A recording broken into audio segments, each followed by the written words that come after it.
Right, back on this XT500 KLX 250 swing arm installation.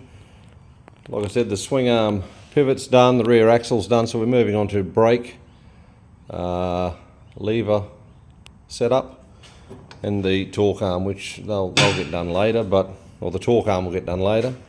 The brake arm's done. So basically got the stock pedal, but what you can see I've done is, I'll see if I can sit this phone somewhere and show you. I don't know. Fuck. Too much got there. Let's see if hopefully this will work out. So if I pull this apart, I don't know if you can see that. Hopefully you can. So I'll just fully pull it apart.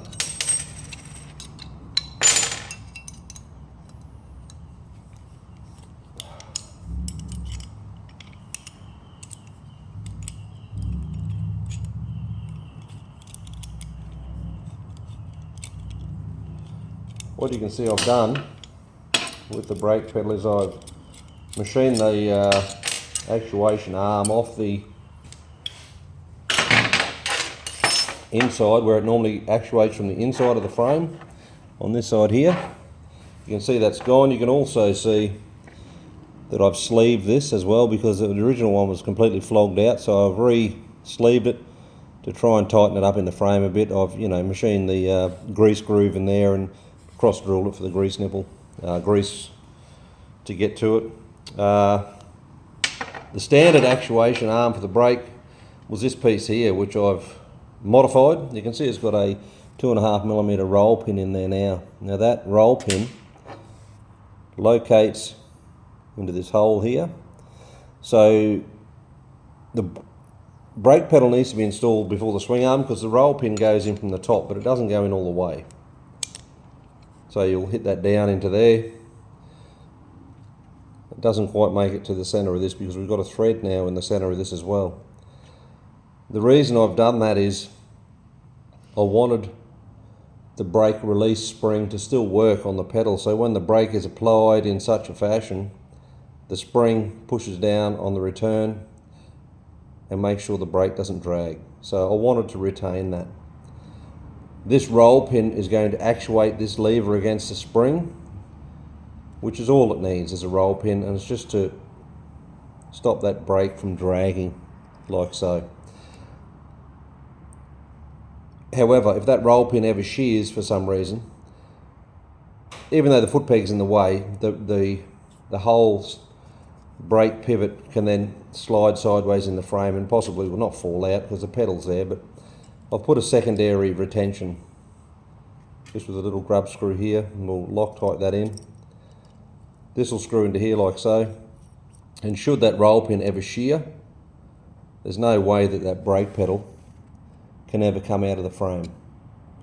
Okay, so we've got the roll pin to actuate the brake, lever against the spring, and the secondary retention there. What I also had to manufacture was this whole bracket here. I've made this up, manufactured that. So it goes in the frame like so, and as you apply the brake, it moves forward in this fashion here. And this is to get the brake actuation rod. It's now outboard of the frame, not inboard as in the standard XT500 configuration. So now the brake rod is on the outside of the frame instead of coming in from under, actuating from underneath. And that's been welded on. You can see I've welded that on in here and then machined it back as well. So a lot in it, a lot of mucking around to set it up. I'll put it in the frame and just give you a quick look. So this obviously goes in here like so. Just quickly chuck the foot peg on.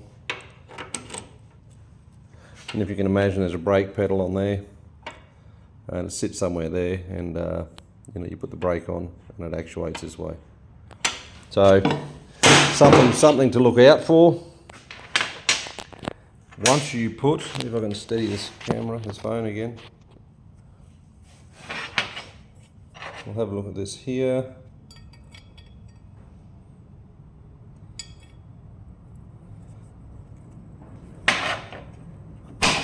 So once the pedal's in, you can see I've had to clearance this just here to get the mounting screw in, just in there, past there like so. Once that's in, we can do that up, and that retains the brake pedal onto the spline. Let's do that up quickly.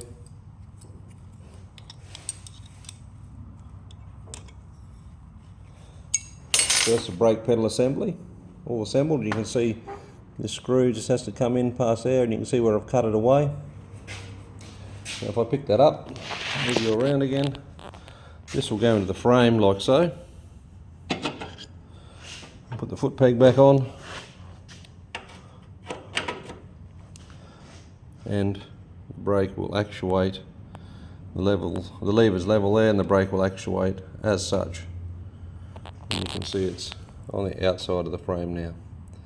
And you'll have the brake rod. Once I get it sorted out, the brake rod will attach here with like a simple horseshoe on either side of the mount here, down to a 6mm rod, which will have a couple of bends in it, and down here to the hub. The torque bar will be mounted as standard on the hub, but there's going to have to be a mount welded onto the frame somewhere in this region. So we'll make up a little mount and we'll weld one on here, so the rod can come up and locate on that. I'm going to make this out of aluminium. We'll get rid of this crappy steel one. I have a nice aluminium torque bar up to the frame, similar to, I suppose, early YZ 490s and such. Had a nice aluminium bar there. I'll make something similar. Alright, see you on the next one.